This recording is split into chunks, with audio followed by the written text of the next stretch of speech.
Le média social nous a donné un moyen de se connecter avec nos amis, collègues et familles. Pour certains cas de décès que nous avons vus et entendus, voici 10 décès les plus fous causés par les médias sociaux. Houston Schlacker.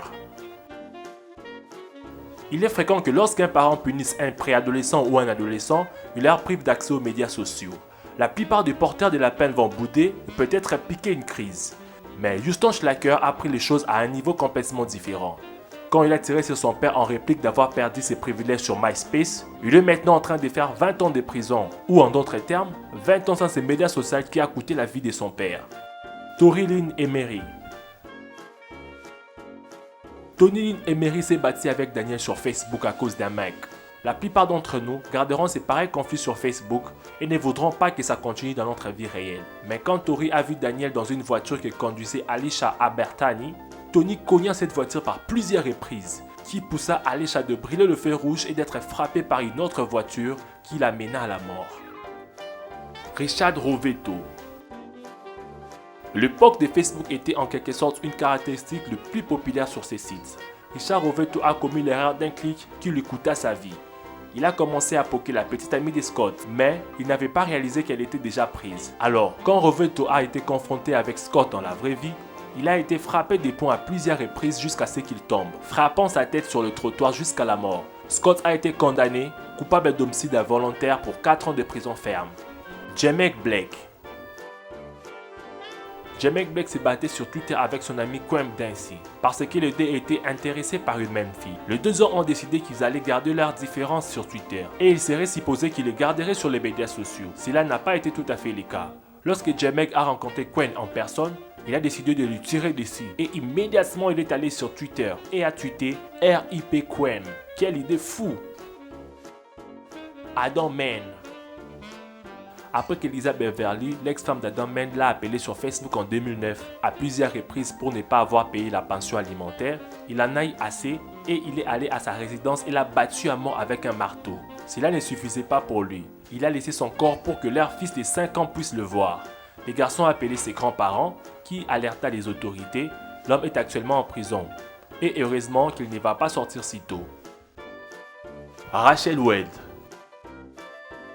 Après que Rachel Wade et son petit ami ont rompu, elle ne s'attendait pas de lui voir passer avec Sarah Ludman si rapidement. En voyant des photos constantes que Sarah publiait avec son ex, cela renda Rachel fou furieux qu'au point où elle a laissé un message d'avertissement menaçant en disant d'arrêter. Eh bien, Sarah n'a pas arrêté. Rachel est allée sur le bord et l'a poignardée à mort. Rachel purge actuellement 27 ans de prison. Richard McCroxy. Richard McCroxy n'est pas un meurtrier intelligent. De Farmville, Virginie, Richard était aussi un rappeur en herbe. Et souvent il faisait du rap sur les gens qu'il a tués et les postait sur MySpace. Quand tout le monde autour de lui ont fini par disparaître, il a fini par être le principal suspect. La police a trouvé une mine d'or de preuves pour les condamner de meurtre grâce à ses chansons. Edward Richardson. Edward Richardson et son ex-femme Sarah étaient déjà séparés passablement. Quand elle a décidé de changer son statut de relation sur Facebook à célibataire, Edward a vu le changement de relation. Il est devenu fou furieux qu'au point qu'il est allé à l'appartement de Sarah et l'a brutalement tué. Il était déjà en colère parce qu'il avait cessé de répondre à ses messages et les statuts des médias sociaux lui a envoyé sur les bords. Mathieu Dubois. À Washington, Mathieu Dubois, 16 ans, s'est disputé avec sa petite amie de 15 ans, Mika Ratinki Sanders, sur un commentaire que certains garçons ont lâché sur sa page MySpace. Au lieu de profiter des festivités du Nouvel An, Dubois a obtenu une arme de poing et a tiré Tinky dans le visage. Parce que c'est comme ça qu'il pensait faire face au garçon qui avait posté ses commentaires. Dans un premier temps, il a blâmé que l'assassinat de Tinky était causé par un membre des gangs imaginaire qui n'a pas existé. Mais le jury n'a pas gobé cela et l'a condamné 14 ans de prison. Daniel Garcia. Sarah Elston manquait son ex-petite amie Daniel Garcia. Donc, elle a été ravie lorsqu'elle fut contactée sur son Facebook Messenger. Ils recommençaient à s'écrire à nouveau.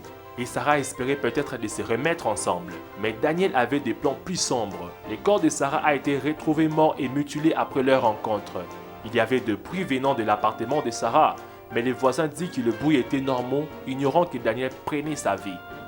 Si cette vidéo vous a plu, N'oubliez pas de regarder d'autres vidéos et surtout de vous abonner à la chaîne. Mais, likez et commentez avant de partir.